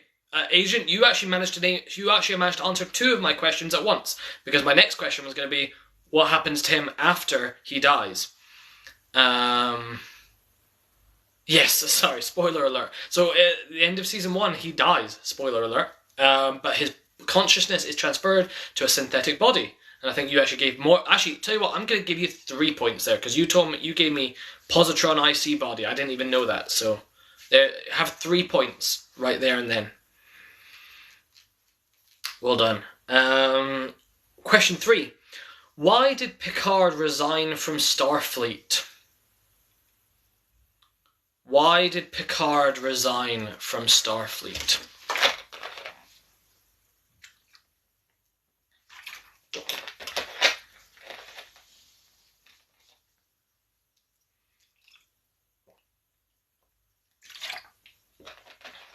He was pushed out. That's not the answer I've got. Again, you might know more than I do. I mean, no, you definitely know more than I do about Picard. Wasn't the reason that the wiki gave me.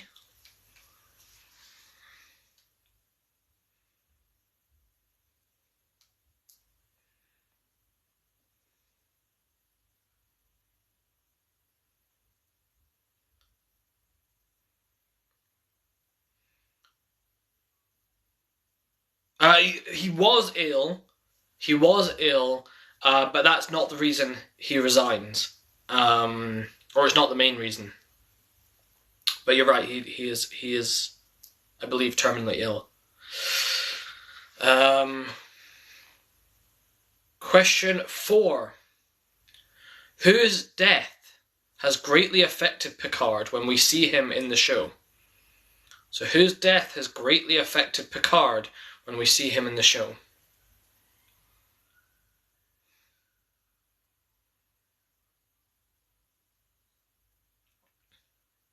Data is correct. It was Data. Question 5. What is the name of Picard's son in season 3? And I'll give you another point if you can tell me his mother.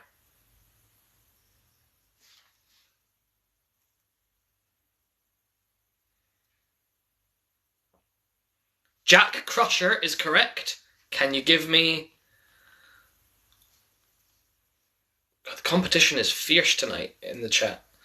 I hope you guys are keeping track of your points. Dr. Crusher is his mum. Yes, correct. Hope you guys are keeping track of your points, because it's been a close game tonight. It's been a really close game tonight. You guys have absolutely crushed it. Thank you so much for joining us. I'll go through those answers, and then we have one more round.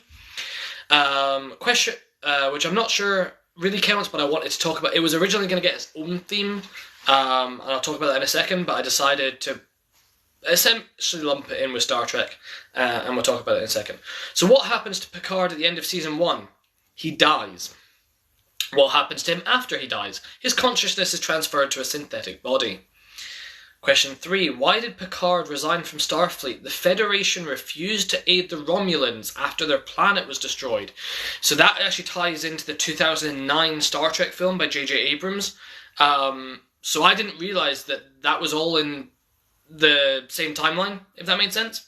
I didn't realise those films were still connected to the universe in that way. But apparently it all ties together. The more you know.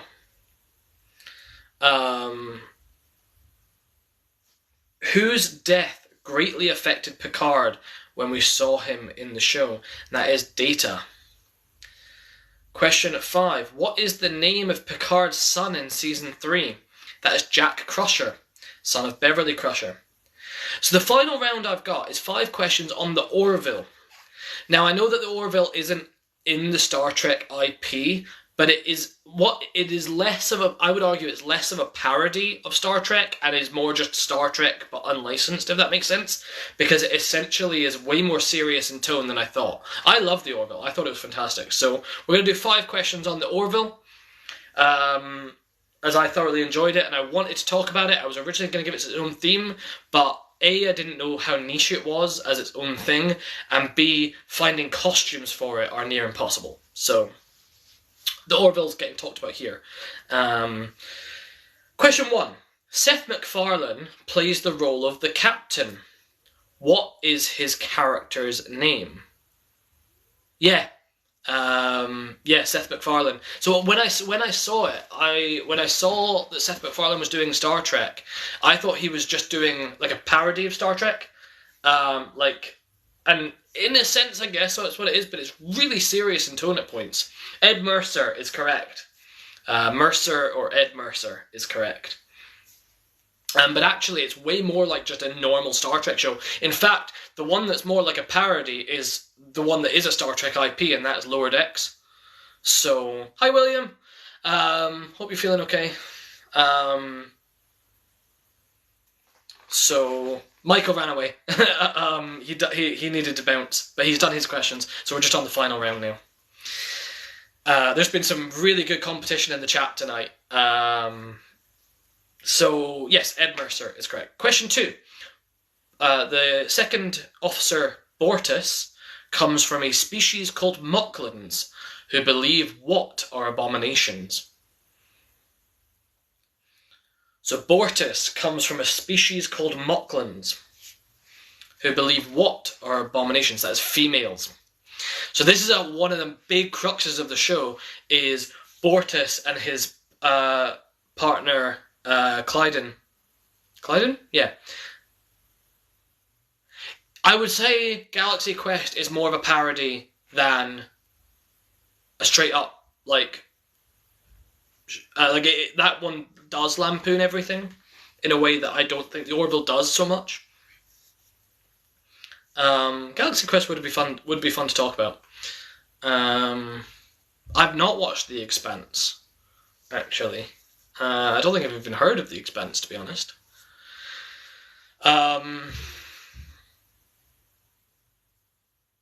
Ooh, okay, that's good. That's good recommendation. Galaxy Quest is funny though. 3. What was Bortus and Clyden have a daughter, and that's meant to be this huge deal on Mockless. And she is basically, after a big hearing, she is put through surgery as a baby to make her male, and then she finds out as a teenager and goes through the surgery again and identifies as a female. So there's a lot of discussion on trans issues essentially, and parents not accepting that. It's handled very well. There's a lot of actual ethical debating going on in the Orville, which is wild for a Seth MacFarlane show, to be that like if you think about how how Family Guy and the other Seth MacFarlane shows are a bit more like equal opportunity offenders, and they're trying to push boundaries. I actually was impressed by how much of a stance the Orville took at being conscientious. So it's also very charming, and it has a lot of funny moments. But question 3: the robotic Kalon emissary takes his name from which famous real-world scientist? So the robotic Kalon emissary takes his name from which famous scientist? And I'll give you a point if you can tell me exactly which scientist. So you can tell me his name, and then you can tell me which scientist it's from. I'll give you 2 points.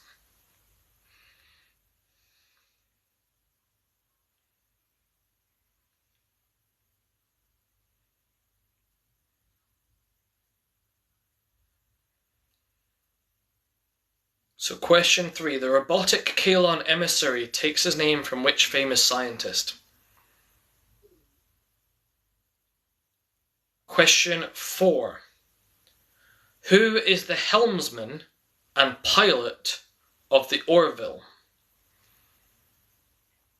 So who is the helmsman and pilot of the Orville?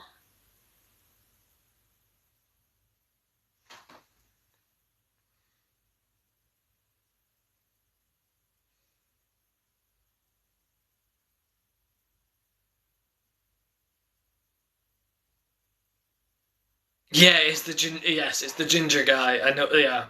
Unfortunately, I do need a name to award a point, but I know you know who it is. Question 5: what is the name of the gelatinous member of the crew? So, what is the name of the squidgy gelatinous member of the Orville?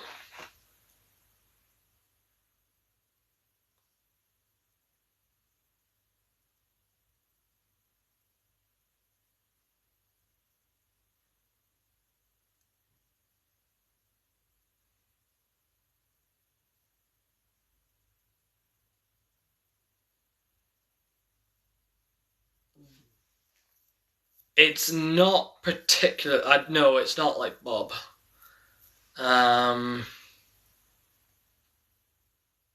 Did he? Oh wow, I didn't know that. If he did, that's...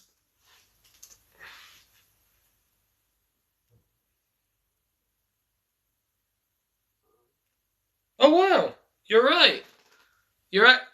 Wow, that's because obviously he's a massive fan. Like, you see Star Trek parody in like one of the earliest Family Guy episodes. Like, he's always been a fan. But yeah, I did not know that he'd done legitimate Star Trek. That's really cool. I did not know that. Have a point for that bit of trivia.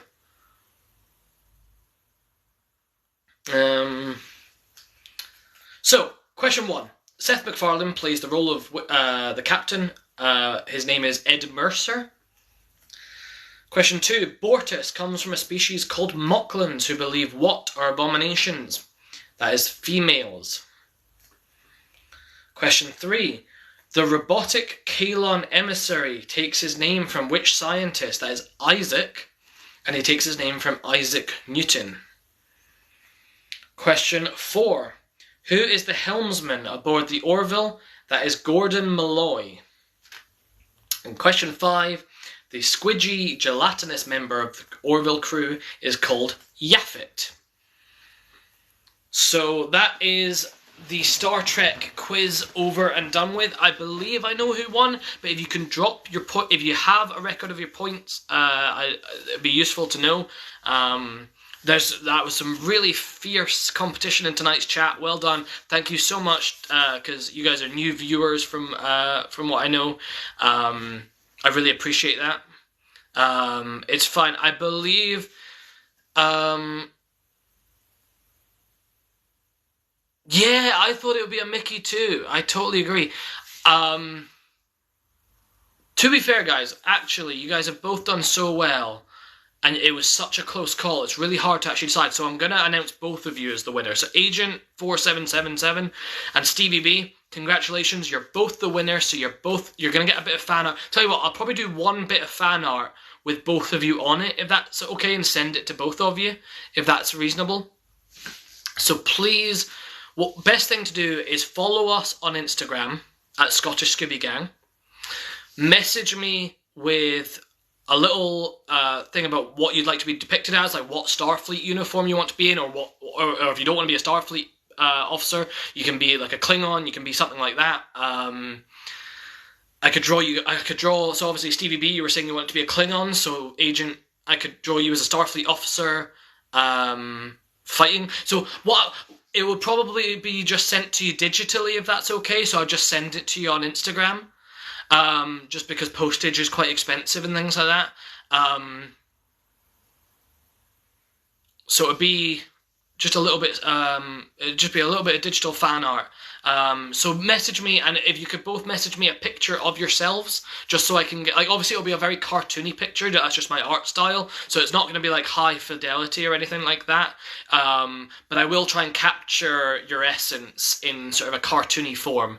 So if you can send me a little message on Instagram, both of you, with a wee photo of yourself and a little explanation of like what you want to be depicted as. So like if you want to be in like a Voyager uniform, or if you want to be in the classic original series uniform, or whatever it might be. So let me know, and let me know what colour of uniform you want and all that. Or like if you want to be a Klingon, maybe just, do you want to be holding a bat'leth or whatever it might be. Just let me know. But it'll be just a little cartoony something to say thank you guys, because it was such a close call and you guys did so well on that quiz. Thank you so much for joining. I really appreciate it. It has been a really, really rough couple of weeks, and you guys have made it so worth it to come on tonight. And thank you for all the support you gave Michael. It's really nice to have friends who join us for this kind of thing. Usually I have my co-host William with me. He's not feeling well, unfortunately, but hopefully you'll see some Star Trek content now that we have the costumes. Because he's got a Brad Boimler costume and I've got this one. I kind of want to do something with Boimler and Pike, maybe from the crossover that they had, so that'll be fun. So look forward to that. Next week is our Doctor Who quiz, so we're celebrating the 60th anniversary. Next week is also our 1 year anniversary of doing these quizzes. So we've done these quizzes every single Sunday since last year. Since December last year. So next week's quiz will be number 52. So there's already a poster that's been released, which is... I need to update it, actually, because I've had to make a change to it, unfortunately, because someone isn't in my life who was on the poster. But anyway, that's... that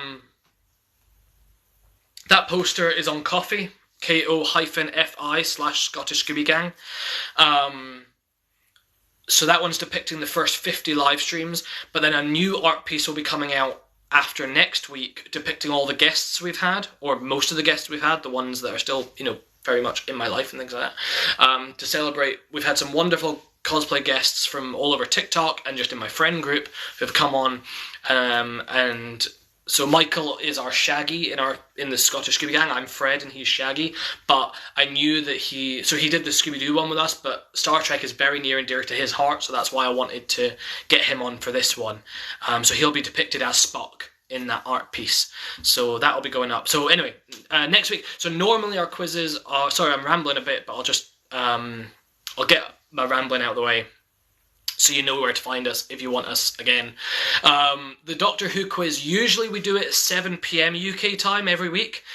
Next week, because we want to do a longer stream and we want to be a bit ambitious, hopefully, I don't know how well it's going to work, but we're going to try and be a bit ambitious, and we're going to try and dress up as each of the Doctors.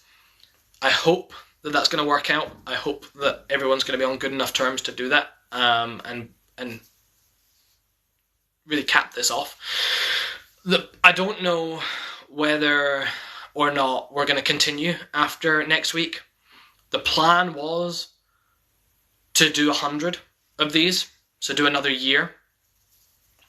I don't know if that's going to be possible, if I'm honest. I don't want to make any promises. I'd love to. There may be the possibility that I just do it solo. I don't know. It's a discussion that William and I need to have, and we need to sort a lot of stuff out in our personal life as well, because I had to make a really hard decision to cut some people out of my life recently, and that was really, really sad. Yeah. Anyway, sorry to burden you guys with that, but anyway, next week, in some shape or form, hopefully, we'll be doing at 3 p.m. UK time, we'll be doing our Doctor Who quiz. And that will celebrate a year, and then we can release that artwork and include Michael in on it as Spock. Because I was originally going to draw him as Shaggy, but I decided to wait until I could depict him as Spock.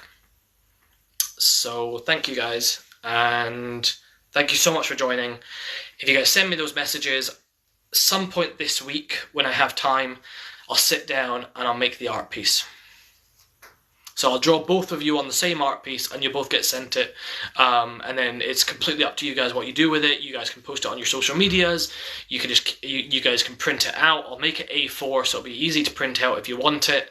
Yeah, that's just it's my way of saying thank you guys for all the support tonight. So thank you.